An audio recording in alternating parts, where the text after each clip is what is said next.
Comment réaliser un remplissage volume russe en 1h30? La première étape, c'est de retirer les extensions qui ont trop poussé. Donc là, on voit qu'il y a une bonne repousse. Nous sommes sur une extension qui est en phase catagène et qui va passer en télogène si ce n'est pas déjà le cas. Pour en savoir plus sur cette phase-là, vous avez ma newsletter que vous retrouvez sur Instagram où j'explique la phase catagène et son impact sur la tenue des extensions de cils. Donc on va d'abord retirer les extensions qui ont trop poussé.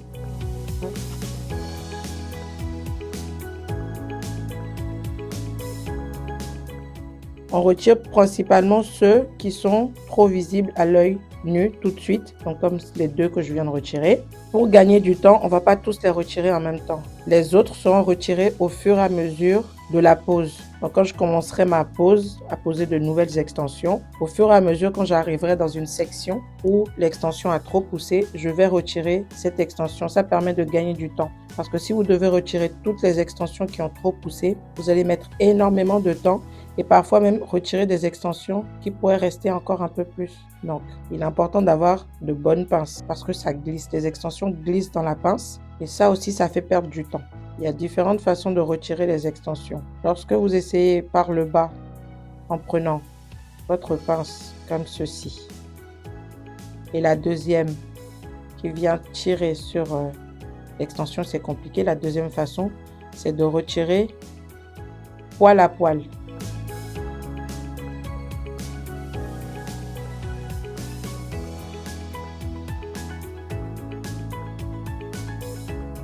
Donc, tirer pince poil à poil. Ou la troisième façon de faire, c'est vous maintenez l'extension d'un côté et le cil naturel de l'autre et vous tirez les deux. Vous tirez l'extension dans le sens opposé. Cette extension qui est tournée aussi, c'est une extension qui doit être retirée parce que dans la pose à la fin, c'est une extension qui ne sera pas forcément disciplinée.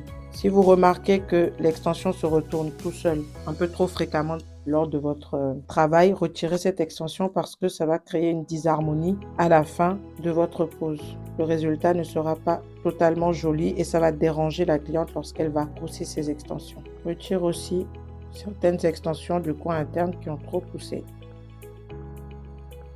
Alors, il ne s'agit pas de tirer sur le cil naturel de sorte à l'arracher. C'est le maintenir avec suffisamment de pression pour que le cil naturel ne bouge pas. Et par contre, de tirer un peu plus fermement l'extension de cil pour le détacher du cil naturel. Là, voilà, la première base est retirée. Les extensions qui ont trop poussé ont été retirées. Je vais retirer certains autres au cours de ma pose. Par exemple, celui-là, c'est une extension qui a trop poussé. Et il y en a plusieurs comme ça que je vais retirer au fur et à mesure que je fais ma pose. Donc ça, c'est la première étape. Vous savez déjà comment poser des extensions de cils, donc nous ne reviendrons plus là-dessus. Et on va couvrir au moins 80% du cil naturel de la cliente avec de nouvelles extensions. Donc il peut arriver que le remplissage prenne autant de temps qu'une pose initiale parce qu'il y a beaucoup d'extensions à poser. Donc c'est à vous de voir et de vérifier au remplissage. Souvent, vous ne pouvez pas forcément le savoir du premier regard lorsque vous êtes face à la cliente. C'est une fois que vous avez fait votre préparation, que vous êtes au moment de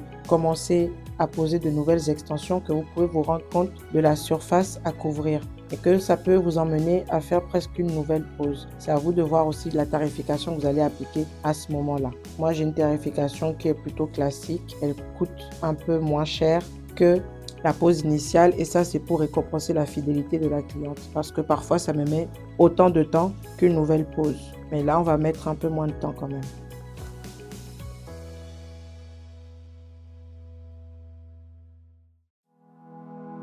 L'objectif lors du remplissage aussi, c'est de répartir les extensions. Ne pas vous concentrer uniquement dans une section, par exemple la section 12 uniquement, parce que ça peut créer un volume plus important et non homogénéisé. Enfin, le mot est trop quand même.